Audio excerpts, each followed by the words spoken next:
Oui, Oui. là, je te dis rien, mais c'est un bon chiffre. Ah, moi c'est pas terrible.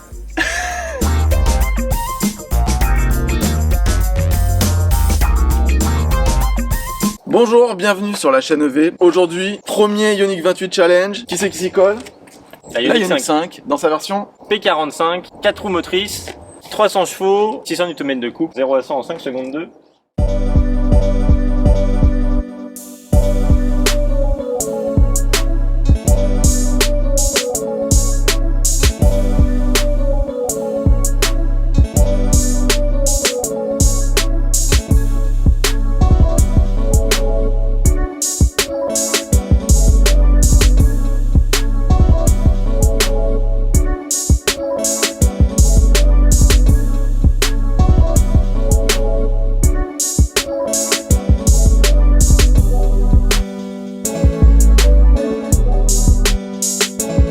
Elle est belle, hein.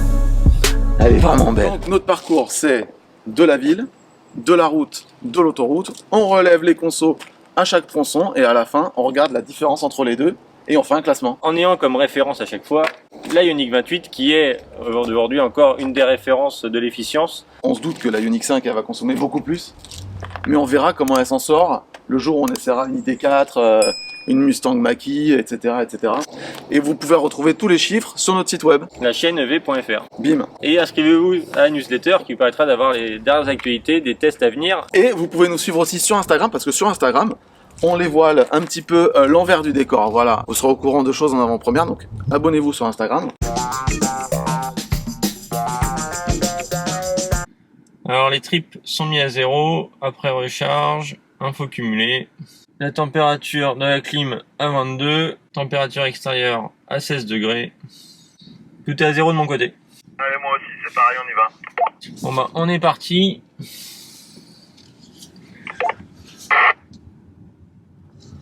Et oublie pas les clignotants. Hein. Eh mais en fait là c'est moi qui a le plus de chance parce que moi je vois ta voiture là, pas toi. C'est vrai que c'est plus sympa de voir la voiture. Si tu veux en échange tu prends la Ioniq 28.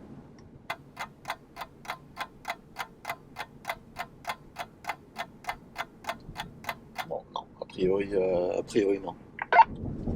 Je suis hyper haut là, je suis à 20,9, je sais pas ce qui se passe. Bah, je suis à 33 là. Eh merde non, on a dit qu'on se disait pas les consos, remarque c'est le début, ça veut rien dire. Vraiment de derrière on dirait un vaisseau spatial. C'est impressionnant. Bon alors en ville elle est agréable ou pas? Ah, c'est super confortable, ça amortit bien l'aspérité de la route.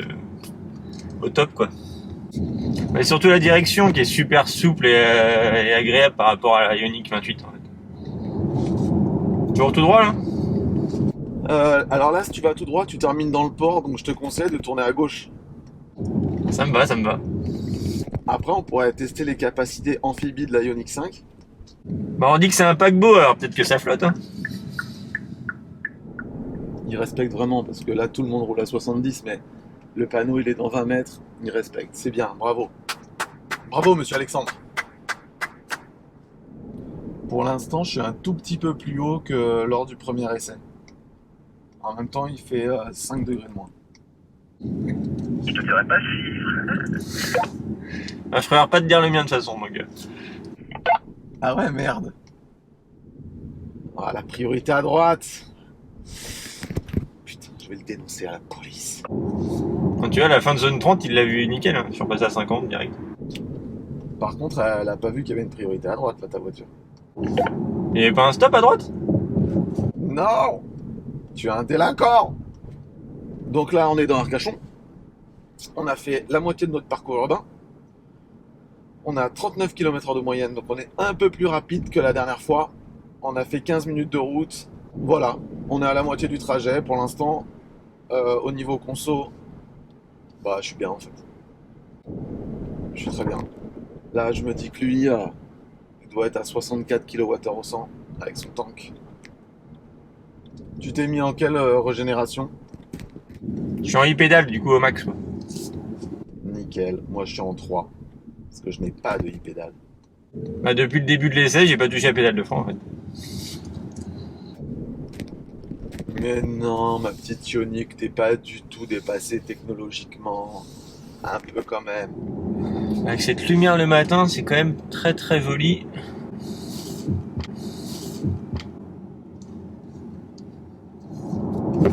Ah, c'est pas mal là, j'avais les feux que j'avais, au lieu de les remettre en auto, je les ai mis en éteint sans faire exprès tout à l'heure. Et là du coup ça a bipé, et il voulait allumer les feux mais il m'a mis un message phare éteint. Ok. C'est cool ça. Tronçonville terminé.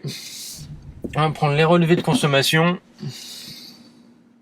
On a fait 16 km 2 à 38 km/h de moyenne. Ça a duré 28 minutes.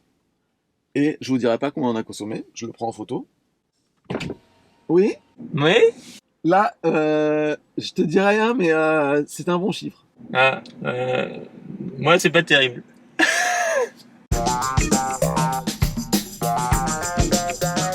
En ville, on sait pas changer l'ordre. Il est resté devant parce que bon, il n'y a pas d'aspiration sur la ville, hein, faut pas déconner. Mais pour la route, on va le faire. Donc je passe devant. Ça c'est vraiment top quand une voiture passe. Le détecteur de voiture en latéral. Le volant vibre. Empêche de reculer. À part si on force. Bon, on est parti assez haut dans les tours là quand même au niveau de la conso là. Qu'est-ce qui se passe?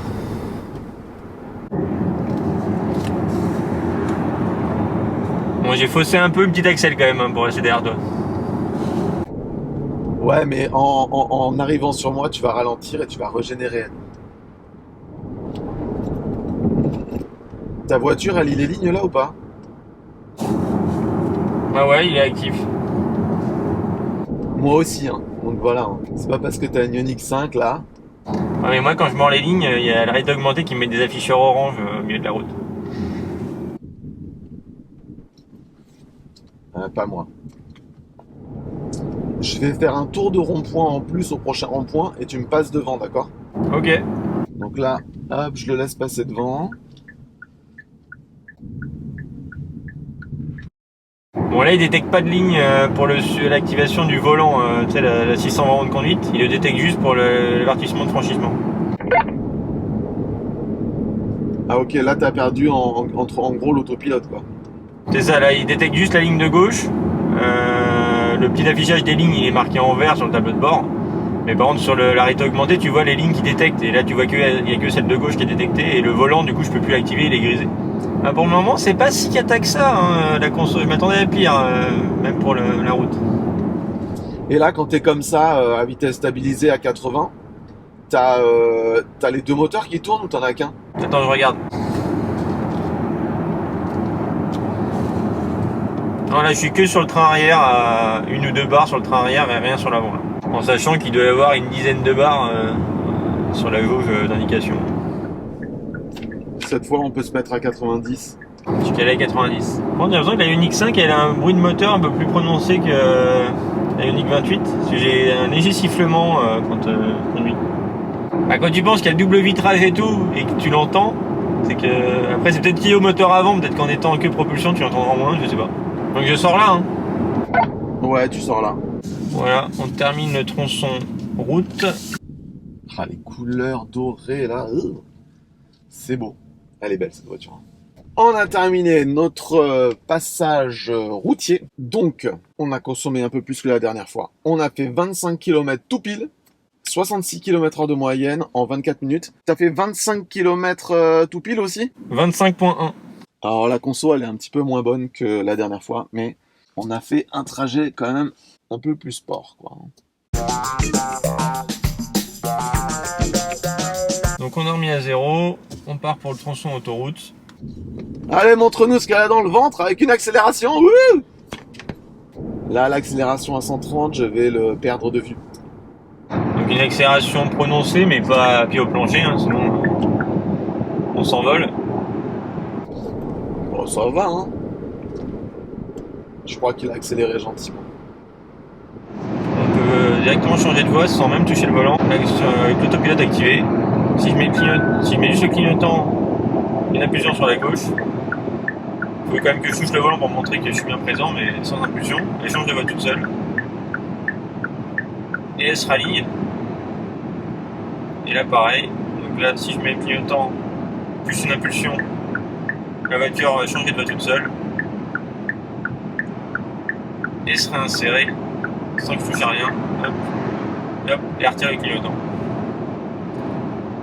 Donc on est très proche de ce qu'on peut appeler le FSD ou autre de Tesla. Voilà, pour le moment j'ai une consommation de dingue. Hein. Alors moi j'ai une consommation plutôt élevée pour la Ioniq. Je pense vraiment que la première partie de l'autoroute elle est en montée et c'est pour ça. Parce que quand on arrivera à la fin, je suis sûr que j'aurai perdu quelques kilowattheures. J'espère que je vais en perdre beaucoup, mais pas que quelques. Bon, t'es bien, t'es confort pour rouler là? Ah ouais, niveau confort sur autoroute, c'est vraiment top, surtout avec l'autopilote. Limite on se fait porter par la voiture. On sait, ça commence à descendre un peu la conso, ça, c'est rassurant. C'est sûr que moi, avec le volume de ta voiture, si je réduis la distance du régulateur de vitesse, je me mets derrière, je consomme 2 kWh au 100. En fait, tu suis un camion, quoi. Allez, faut sortir là, non? Ouais, il faut sortir, ouais. Bon, tu me doubles dans le rond-point? Bam, je te fais l'intérieur! Je te fais l'intérieur! On a fait la moitié du chemin autoroutier, donc là, demi-tour.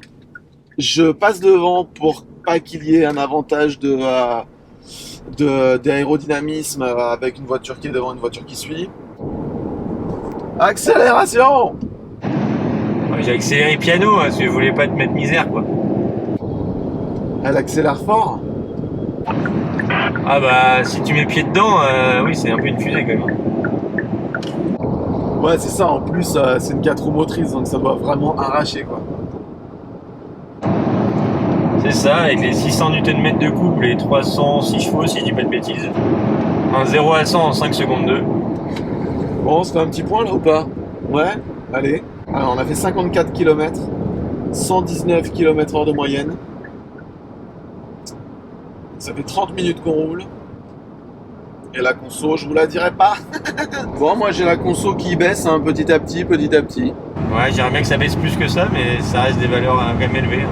Mais bon, on s'en doutait un peu. Allez, on sort. Et hop, on termine ce tronçon d'autoroute.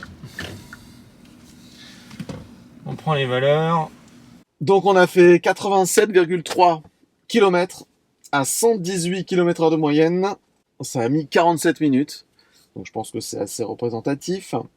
Donc là, ce qu'on fait, c'est que on rentre au bureau, on met la Ioniq 5 à charger, on va calculer ses pertes.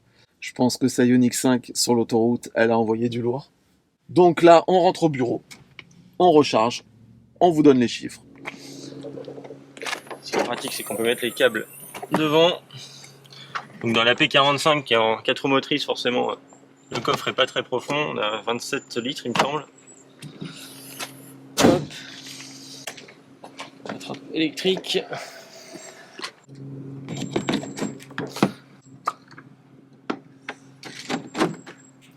Et c'est parti.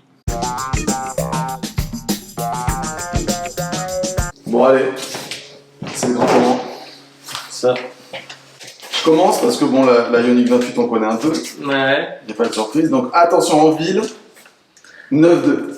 Ah ouais. Donc on a fait 16,5 km. Et non, j'ai consommé 14,3 kWh au 100. 14 en ville. Pour 28 minutes de route. Ok, on passe à la route. Moi Ouais. j'ai fait 10,6. Donc là, la route, pareil, on a fait 25 km, 25,1. Et non, j'ai 15,6 km au 100 sur route. On voit qu'entre route et ville, Ouais. ça reste des consommations qui sont acceptables. On est à. T'es quasi à plus 50 là. On va calculer. Il y a marqué en bas de l'écran la différence. Alors, sur autoroute, j'ai fait 15,9. C'est-à-dire exactement comme la première fois. On a fait donc 87,8 km sur autoroute. Et j'ai une consommation moyenne de 23,6 kWh au 100 pour un roulage qui a duré 46 minutes. Après, tous ces chiffres vont être recalculés et passés Ok. dans notre moulinette élaborée par nos soins. Alors là, la Ioniq 5 elle est en train de charger, on attend, il y en a pour encore 3 heures je pense. Et on pourra calculer le coefficient de perte et donc le score final. Et je vous montre le score final et je le mets en ligne sur le site tout de suite après. A tout de suite. Et bien voilà, on en arrive à la conclusion chiffrée de cette vidéo. On a mis la Ioniq 5 P45 à charger. Donc tout au long du trajet de test, donc ville, route, autoroute, plus le chemin du retour pour revenir jusqu'au bureau et mettre la voiture en charge, on a consommé 28,58 kWh. On a mis la voiture à charger et la borne nous indique, c'est une borne en 7 kW sur un câble triphasé. La borne nous indique avoir réinjecté 31,741 kWh pour remettre la voiture à 100%. Ce qui fait un écart de 11,1%. Donc, si on prend la conso mixte de la Ioniq 5 P45, c'est-à-dire la moyenne ville, route, autoroute, et qu'on lui ajoute les pertes que nous avons calculées, on arrive à une consommation de 19,7 kWh au 100. C'est ce chiffre qui est pris en compte dans notre classement. Je vous donne une troisième donnée qui peut être intéressante, c'est l'autonomie sur autoroute de 90%, c'est-à-dire en gros l'autonomie entre deux recharges sur autoroute. Avec la Ioniq 5 P45, l'autonomie est de 217 km, c'est-à-dire que vous pouvez faire 217 km entre chaque charge à 130 km/h. Maintenant, on passe au classement final. C'est simple, on se rend compte que la Ioniq 5 P45 arrive seconde, derrière la Ioniq 28, c'est normal, on n'a testé que 2 voitures. Donc, si vous regardez cette vidéo plusieurs mois après sa mise en ligne, je vous invite à aller sur notre site, la chaîne EV, parce qu'il y aura sûrement d'autres résultats qui seront tombés, d'autres voitures, et le classement aura forcément bougé. Je vous invite bien sûr à vous abonner à notre chaîne YouTube pour rater aucune vidéo, activer la cloche pour recevoir des notifications, et je vous donne rendez-vous pour le prochain essai. Merci, au revoir.